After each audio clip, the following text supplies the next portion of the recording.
Topaz is a fire hunt follow-up spammer, and from the looks of it, she seems pretty mid. Not to mention that she's super niche and I think most people shouldn't pull her. This is because she suffers the same weakness that most hunt characters have, which is that she'll have a hard time dealing with waves. Not to mention that Topaz's damage as of now is about average, and she hits with around the same damage as most hunt characters. Now that isn't necessarily a bad thing, but you'd expect her to deal a bit more as a limited 5-star. I saw some people say that she hits as hard as Seele, which might be true when she's released, but she'll only be able to hit as hard as her first turn, not her second from her Resurgence proc. So, why would you even pull for Topaz? First is if you like Topaz. If you like her as a character, pull her. Simple as that. Second is if you're interested in Guinaifen and the characters in her banner. Guinaifen is a solid fire nihility unit that has blast AoE burn and has great synergy with units like Kafka and Hook. Luca and Xuan are great physical breakers, and they can be your main physical DPS if you get their E6. Third is if you have Clara or Jingliu, and we'll have to discuss her kit first to tackle why that is. Kit breakdown. Her talent is Nummy, and she has her own turn, but only has 80 speed. She launches follow-up attacks on the enemy marked by her skill on her turn, and their action is advanced by 50% when a follow-up attack is used. This means that Nummy can get a lot of turns if your team keeps spamming follow-ups. Topaz's real role is that she's an SP positive sub-DPS that only ever uses her basic. This is because her skill marks an enemy with proof of death and increases the damage a single enemy takes from follow-up attacks. If there aren't any enemies marked when an ally's turn starts, then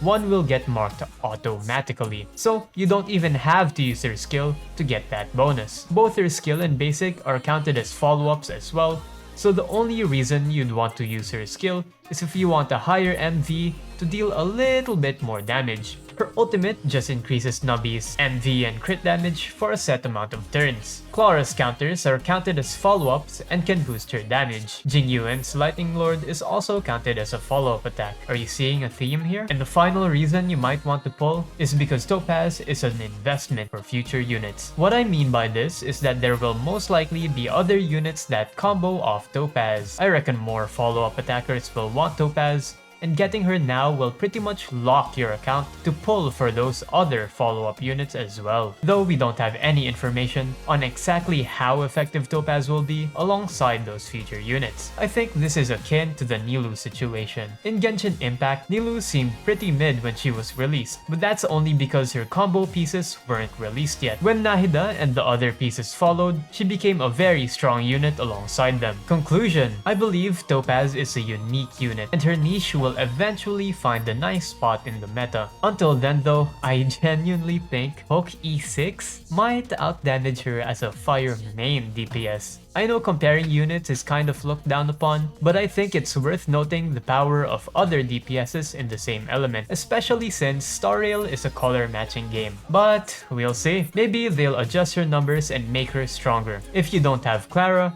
Jingliu, you can consider skipping her. If you do pull her though, you should get ready to pull for her combo pieces in the future. You might not like the characters she combos with, but that's the risk of pulling Topaz. Personally, I've skipped both Topaz and Jingliu, and I'm saving for 1.5. Huohuo seems interesting to me, even though I already have 2 5-star sustainers. I'm mainly pulling because she's cute, but also because of her energy regen and blast AoE heal. I hope this video helped you understand Topaz's strengths and weaknesses. If you're pulling for Topaz, then I'm planning to release a guide video for her when she releases. If you don't want to miss out on that, please subscribe. It's free and you can always unsub whenever. Thank you for watching. See you later. Peace.